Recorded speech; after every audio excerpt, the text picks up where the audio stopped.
Hey everyone, it's AMiR. Hope everybody's well. Hope everyone's being safe and everyone's chilled.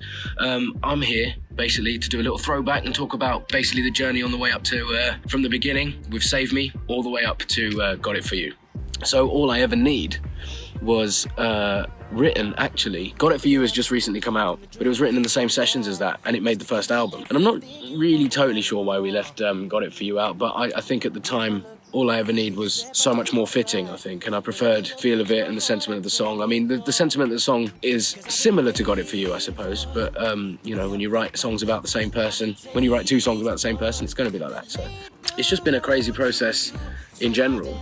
With all the ups and downs of life, I've just turned them all into songs, and that is essentially what the All or Nothing album is. The album process was quite long, but I think it normally is, because I was always constantly writing anyway. And so I would be in and out of studios, sort of gathering content, gathering things, basically writing my story of the journey already without really realizing it. You don't know that. All you know is going in a studio and you're writing a song, and you're just taking bits. I as somebody who writes from the heart, I take my life and just put it straight in the booth. You know, I have the pen, I have the paper, write it down, I get in there and I just sing it. So this album, or at least the making of this album and the songs involved, is the reason that I was able to support Jocelyn Brown at the Jazz Cafe. You know, my first support gig was Jazz Cafe. 3 days. We had 3 nights at the Jazz Cafe supporting Jocelyn, and she was absolutely epic. And it was kind of like a turning point, because it felt like this is now the first important gig that I'm doing for myself. I've obviously played up and down the country doing covers and all sorts of stuff, you know, little acoustic gigs and things like that, and playing in really like dark, dingy little places where people have no idea you are, and they're not there specifically to see music. That was the first time I was there, and I was put on the bill supported by AMiR, and I saw that picture, I was like, my God, this is real.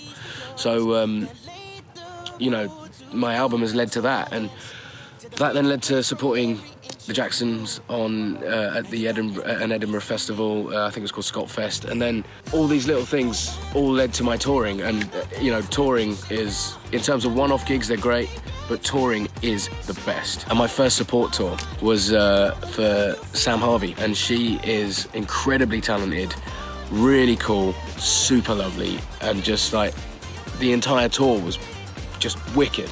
You know, it was cool to hang out with her at times backstage and things, and like her team were really cool. Obviously it was me and my tour manager, shout out Paul.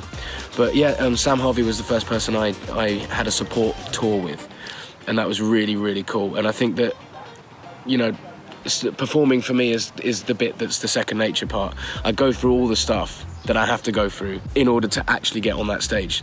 Being on stage is my home, and that's just how I do things. And so I want to send a massive shout out to Samantha Harvey for having me on the tour. Thank you for starting all of this for me.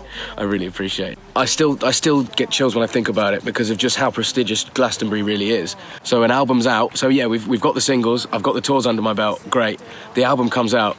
Less than a month later, I'm on BBC Introducing stage, and I just loved it. Just the stories backstage, I can't tell you all of them, but it was just absolutely amazing. And, you know, where we were camping, to the fact that my brothers were there, the fact that their friends were there, the fact that my band are like the best people that I've ever worked with. I just love them. We've become a band. It doesn't feel like lead singer and band anymore. Like there's such a togetherness with me and those boys. So shout out to them for sharing the stage with me, because it was just epic. I had severe blues afterwards though, severe. And I just wanted to be back. And I just wanted to be back on stage, just having the memories. You know, I'm getting a bit emotional now, but it's been a crazy journey to get up to this sort of point. And you know, I just wished that 2020 didn't shaft everybody like it has. And I want to send a quick message to everyone out there who's been affected. I hope everybody's okay. Stay safe, look after yourselves, and listen to my music. It'll make you feel better. Whose idea was it to sit here? But what about bugs and stuff? I did my hair for this and everything.